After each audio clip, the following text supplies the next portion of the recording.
नमस्ते दोस्तों, मेरा नाम है सागर सिंह। स्वागत है मेरे YouTube चैनल पे। आज मैं बताऊंगा कि किस किस वेरिएशन में चेस्ट आपको लगाने चाहिए और सारे वेरिएशन बताऊंगा। बिगनर से लेके इंटरमीडिएट को सारे को काम आएगा। एक एक फॉर्म, एक एक वेरिएशन, सारे कुछ बताऊंगा। तो वीडियो में लास्ट तक बने रहिएगा क्योंकि लास्ट में मैं एक बहुत ही बढ़िया टिप्स देने वाला हूँ आपको। तो लास्ट तक जरूर बने रहिएगा। तो मैं आपको बताऊंगा कि इंक्लाइन बेंच प्रेस कैसे मारते हैं, क्या फॉर्म है, वो आपको अभी पता चलेगा। ठीक है। और यही चीज आपको मशीन में भी करना है। जो मशीन आपके जिम में होगा उसमें भी आपको यही करना है, जो फॉर्म मैं यहाँ बताऊंगा। तो सबसे पहले आपको अपने हाइट के अकॉर्डिंग इस वाले छोटे वाले बेंच को, अगर बेंच मार रहे हो तब, वैसे तो मशीन में सेट रहता है जो शोल्डर प्रेस और चेस्ट प्रेस का मशीन होता है, दोनों साथ में। लेकिन इसमें आपको अपने अकॉर्डिंग इसको हाइट के अकॉर्डिंग इसको सीट को एडजस्ट कर लेना है एंड फिर लेट जाना। ठीक है। इसमें आर्च का जरूरत नहीं है, आपको आर्च नहीं बना। अगर आप आर्च बनाते हो तो ठीक है, अगर नहीं भी बनाते तो कोई बात नहीं। इसमें आर्च का कोई जरूरत नहीं है। बस आपको ग्रिप लेना है आपके शोल्डर प्रेस से, बस एक हाथ बाहर और पकड़ लेना है एंड उठा लेना है और फिर धीरे से लाना है अपर चेस्ट पे एंड प्रेस। फिर धीरे से लाना है, फिर प्रेस। आपको ध्यान ये रखना है कि आपकी ये जो रिस्ट है ये इस ऐसे मुड़े ना, ये ऐसे रहे, जिससे रिस्ट पे कम जोर आएगा। और अगर आप बिगनर हो तो मैं यही रिकमेंड करूंगा कि आप रिस्ट बैंड का यूज करें, उससे आपके रिस्ट सेफ रहेंगे। तो इसे कहते हैं बेंच प्रेस। बेंच प्रेस में आपको यही चीज आपको कंपटीशन में भी करना होता है। इसी का ये कंपाउंड मूवमेंट है और इसमें इंक्लाइन के दूसरी तरह करते हैं। इसको इंक्लाइन की तरह नहीं होता है ये, आप इंक्लाइन की तरह ना लें। इसमें आर्च बनाना इज कंपल्सरी। ठीक है। अब मैं बताता हूँ कि कैसे करना है। तो सबसे पहले आपको अपने पैरों को, अगर आप बिगिनर हो तो अपने पैरों को अपने अनुसार वाइड कर लेना है। ठीक है, जितना हो सके। एंड ये नहीं कि बाहर बेंच से बाहर जा रहा है, वाइड मतलब कि दूर वाइड, ऐसे। ये नहीं कि आगे तरफ, जैसे फैलाना है पैर। ठीक है। एंड आपको ये लेट जाना है एंड फिर आर्च बनाना है। ये जो आर्च आप देख रहे हो, ये देख सकते हो कि आर्च बना हुआ है यहाँ पे। ये वाला आर्च आपको मेंटेन रखना है, ये आर्च। एंड ये फिर आपको आर्च इन फॉर्म में आपको उठा लेना है एंड फिर अपनी कमर को बैठा लेना है। एंड जब भी आप नीचे तरफ लाओगे, इसे मिड चेस्ट तक लाएं एंड आगे तरफ बॉडी को पुश करना चाहोगे, आगे की तरफ करना है पैरों से, कि आगे की तरफ ले जाए। ये है आपका सही तरीका बेंच मारने का। ठीक है। अगर आप एक इंटरमीडिएट हो, गेम खेलने वाले हो, तो उसका मैं अलग से वीडियो बना दूंगा कि बेंच में कैसे मारते हैं, क्या फॉर्म होता है। तो आप, अगर आपको ये जानना है कि मैं इस पे इंटरमीडिएट का बताऊं, कंपटीशन में कैसे मारा जाता है वो बताऊं, तो उसके लिए एक स्पेसिफिक वीडियो बना दूंगा मैं। उसके लिए आप कमेंट कर सकते हो। तो अगर आप कोई भी फ्लाई मूवमेंट करते हो या फिर कोई भी फ्लाई मूवमेंट, मतलब कि बटरफ्लाई या फिर पैगडेल फ्लाई जो इसको बोलते हैं, और या फिर केबल फ्लाई या फिर मिड केबल फ्लाई या फिर यहाँ पे बेंच केबल फ्लाई भी होता है, उसको भी करते हो, कोई भी फ्लाई मूवमेंट या फिर डंबल फ्लाई, तो आपका इसमें स्ट्रेच ज्यादा होता है। इसमें कॉन्ट्रैक्शन के बारे में नहीं सोचता है आदमी, इसमें सोचता है स्ट्रेच कितना ले सकते हैं। ये जो फाइबर आपका शोल्डर से कनेक्ट होता है उसके बारे में सोचते हैं, जिससे आपका पूरा चेस्ट, ओवरऑल चेस्ट स्ट्रेच होता है। तो सबसे पहले इसको बोलेंगे हम लोग, जो कर रहे हैं इसको बोलते हैं डिक्लाइन केबल फ्लाई। ठीक है। तो हम अभी, मैंने टी शर्ट उतार दिया है जिससे आपको बढ़िया से ओवरव्यू मिलेगा कि मेरा ये जो फाइबर है, ये स्ट्रेच का जो चेस्ट है, ये किस तरह ऐसे काम करता है खींचने पे। ठीक है, करके दिखाता हूँ।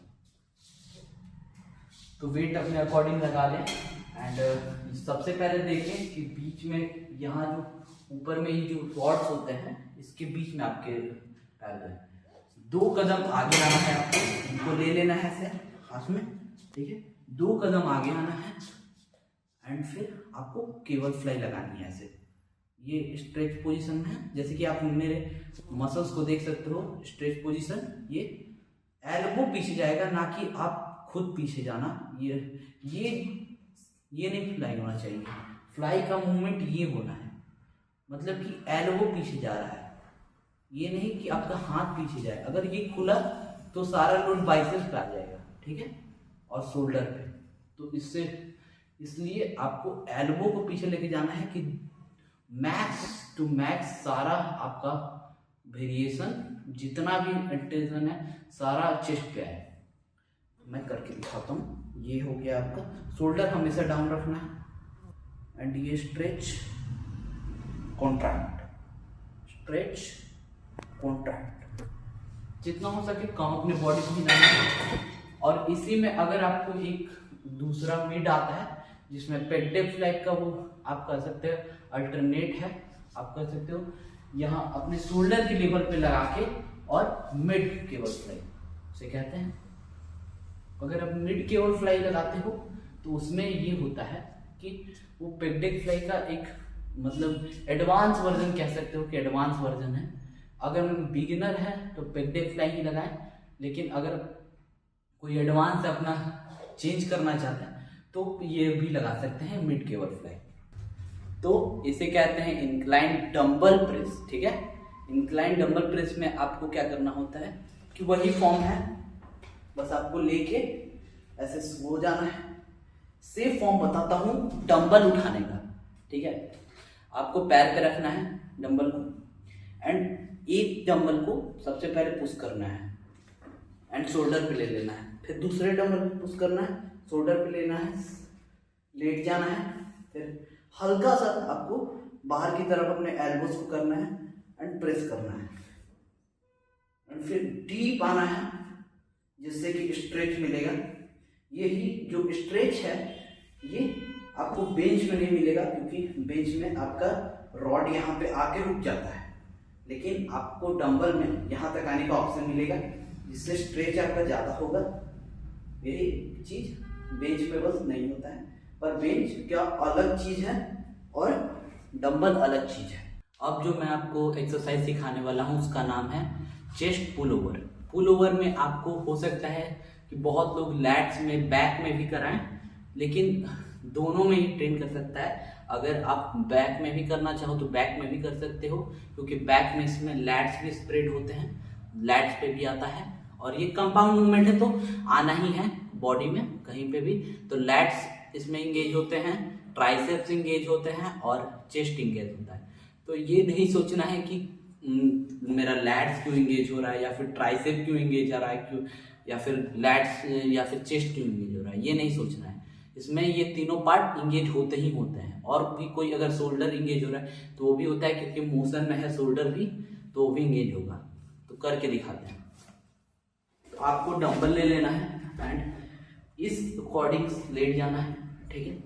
अपने चेस्ट को रखना है बेंच पे, अपने बैक, लोअर अपर बैक को रख लेना है, बैक को बेंच पे, और अपने डंबल को उठा लेना है आपको ऐसे इस ग्रिप में, ये जो ग्रिप ऐसे, ठीक है। ये ग्रिप में ये पकड़ लिया मैंने, जिससे मेरा चेस्ट टाइट हो गया। ऐसे पकड़ना है, ना कि ऐसे पकड़ना है, ऐसे नहीं पकड़ना है, ऐसे पकड़ना है आपको, ठीक है। फिर आपको चेस्ट को दबा के फिर चेस्ट के सामने, लोअर चेस्ट के सामने लाओगे ना तो ज्यादा रहेगा।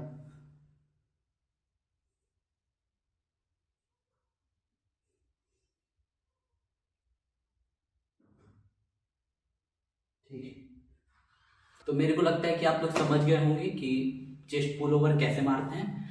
मैंने आपको नॉर्मल पुशअप के बारे में तो बता रखा है कि नॉर्मल पुशअप क्या होते हैं, किस तरह लगाने हैं। अगर आपसे नॉर्मल पुशअप उस तरह से नहीं लगते हैं तो किस तरह से लगा सकते हैं, क्या यूज़ कर सकते हैं उसमें, अब मैं जो टिप्स के बारे में शुरुआत में मैंने बात की है वो बता देता हूँ। सबसे पहले टिप्स में ये है कि अगर आप में डिप्स का कोई भी मशीन या फिर कोई भी डिप्स का कुछ करने के लिए नहीं है तो मैं बताता हूँ कि डिप्स का एक अल्टरनेट, बहुत ही प्यारा अल्टरनेट है मेरे पास, आप वो कर सकते हो। तो इसे कहते हैं डीप पुशअप। डीप पुशअप में होता है कि आपको करना ये होता है कि इस तरह के 2 टूल ले लेने होते हैं। ये नॉर्मल टूल है जो आपके जिम में कहीं, हर जिम में होते हैं।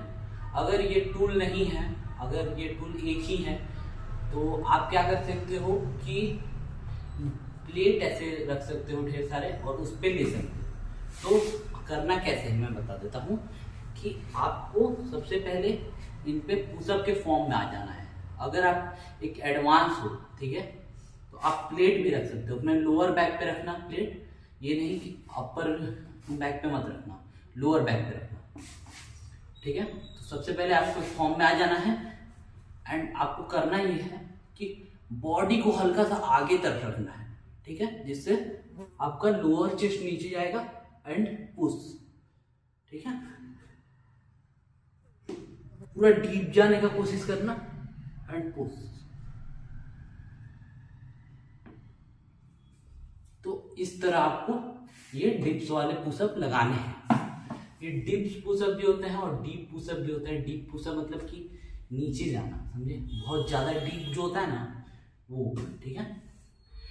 That's it for today guys. Stay fit, stay healthy. जय हिंद।